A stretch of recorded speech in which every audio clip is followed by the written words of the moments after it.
What's up guys, it's me Jeremy. A few days ago, Riot Meddler announced that they were considering nerfing Maw of Malmortius and or Hexdrinker in patch 6.7. And so it brings up the idea, do Hexdrinker and Maw of Malmortius deserve a nerf?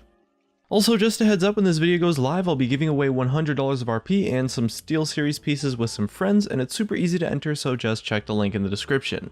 And if you enjoy the video, hit that like button, and if you don't, please hit that dislike. Anyways, let's get started. Back in patch 5.22, right at the start of the preseason to season 6, was when Maw of Malmortius and Hexdrinker received pretty significant changes, which involved a minor nerf to Hexdrinker, and a rework that was essentially a buff to Maw of Malmortius. Before that change, Hexdrinker was a really strong item and was definitely viable as a pickup for the laning phase or in the mid game, but Maw of Malmortius was actually a bit underrepresented for the most part, as it was a lot less powerful than Hexdrinker in terms of the gold spent to the power gained ratio, so the buff to Maw was arguably deserved at the time, as was the nerf to Hexdrinker.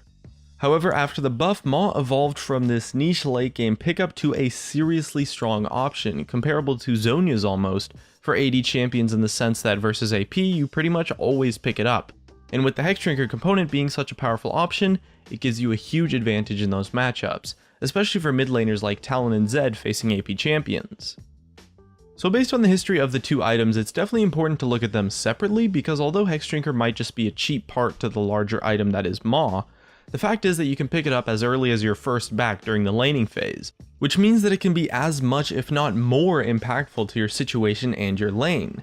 And since the cooldown is 90 seconds only, that almost always results in a situation where if the mage wants to kill a target with Hexdrinker, they have to just power through it, rather than trying to find a time where the cooldown isn't up, since most AP ultimates have a similar or maybe even a longer cooldown than 90 seconds, so there isn't much of a cooldown window to take advantage of.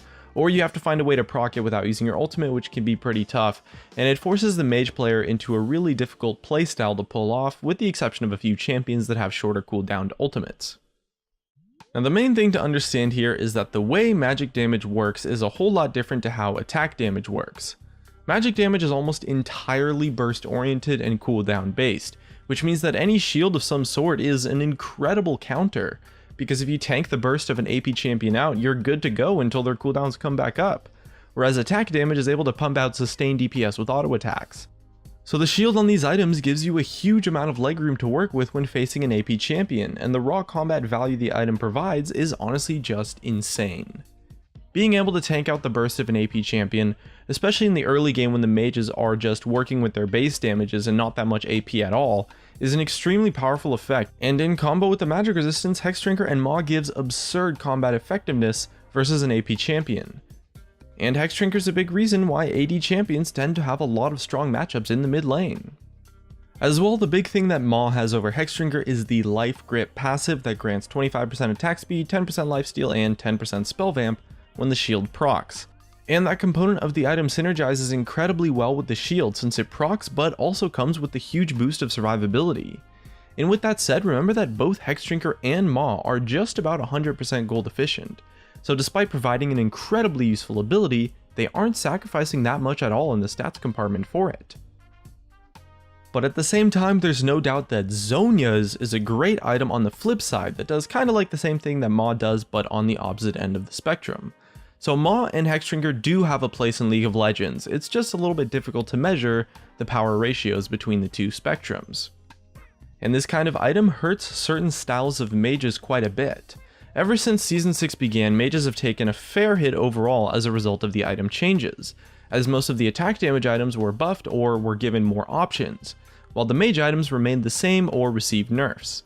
And because of that, we've seen mostly just the mages with a lot of utility like Lux and Ahri really succeed, while the more damage focused mages have struggled quite a bit. Well, they haven't been thrusted out of the meta, but they're definitely a little bit weaker than they were in Season 5. Nerfing Maw and Hexdrinker would be a buff to pretty much every mid and top lane mage, and even the junglers to some extent too. And because of that, it's a very tricky item to change, since no matter how you change it, it's going to affect a ridiculous amount of champions in the game. Potentially more than any other item in the entire game actually, except for the stuff that everyone builds like boots, wards, and trinkets, since Hexdrinker has a huge effect on both those building it and on the mages facing it, whereas a lot of items are just affect one or the other. Maw as an item though is one that is probably on a power level that's a little bit higher than Hexdrinker. For starters, Maw of Malmortius has a win rate of around 58%, while Hexdrinker's win rate is just about 50% actually. Now, item win rates are a horrible thing to go off of since they're situational, they don't really mean anything honestly, but the added life grip passive that Maw brings combos with the shield so well to bring an item that accomplishes so much of what Titanic Hydra did before it got nerfed, in that it provides you with a lot of damage, especially when you consider the armor pen, while also bringing you quite a lot of tankiness too. 50 magic resistance is quite a lot, and an item that makes you tanky, gives you some extra survivability while still making you deal tons of damage isn't exactly the most balanced concept for an item in a game. And to top it off, with Hexdrinker, the build path of Maw Malmortius is honestly fantastic, and the gold efficiency is fine. And honestly, once the passive procs, you're talking like 150-160% gold efficiency worth of stats, which at that point the item just becomes insane. And the shield part ensures that you will live to make use of those stats too. Overall though, I'm not entirely sure if Hexdrinker should be nerfed. I mean, it's a good comparison to Seeker's Armguard, and Seeker's Armguard is pretty strong, so the two are on a somewhat similar power level at the moment. But Maw of Malmortius is a different story, and probably deserves a minor hit to either the magic resistance or the attack damage. It's hard to justify nerfing any of the passives honestly, because that's likely to hurt the viability of the item quite a bit, since if you hurt the passive shield of either item, or the life grip passive on Maw, those items are just going to do such a worse job of accomplishing their goals of being this awesome dueling item versus an AP champion. But a hit to the passive stats would help out mages in a decent amount in those matchups that honestly are already bad for them regardless of Hexdrinker and Maw for the most part. So at this point, Maw kind of is like what Titanic Hydra was before the nerf. It just gives too much tankiness and damage at the same time, and those two things are really powerful when chalked into just a single item. However, if either Hexdrinker or Maw of Malmortius gets nerfed into unviability, that would be really unfair for the melee champions, who still have to deal with the power of Seeker's Armguard and Zhonya's. And it's not a bad interaction honestly when one side has a Maw and the other has a Zhonya's. It's not unfair for either side in terms of mechanics the items bring, and it creates this reasonably skillful interaction, so neither Maw or Hexdrinker deserves a serious nerf. Otherwise that would put the advantage a little bit too much in favor of the AP champions by quite a bit. It's just that at the moment, Maw probably deserves a little bit of a toning down to be a little bit more fair for the AP champs, to make that kind of matchup a little bit more balanced overall.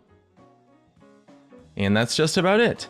If you enjoyed the video, subscribe if you want. Thanks for watching, and I'll see you guys next time.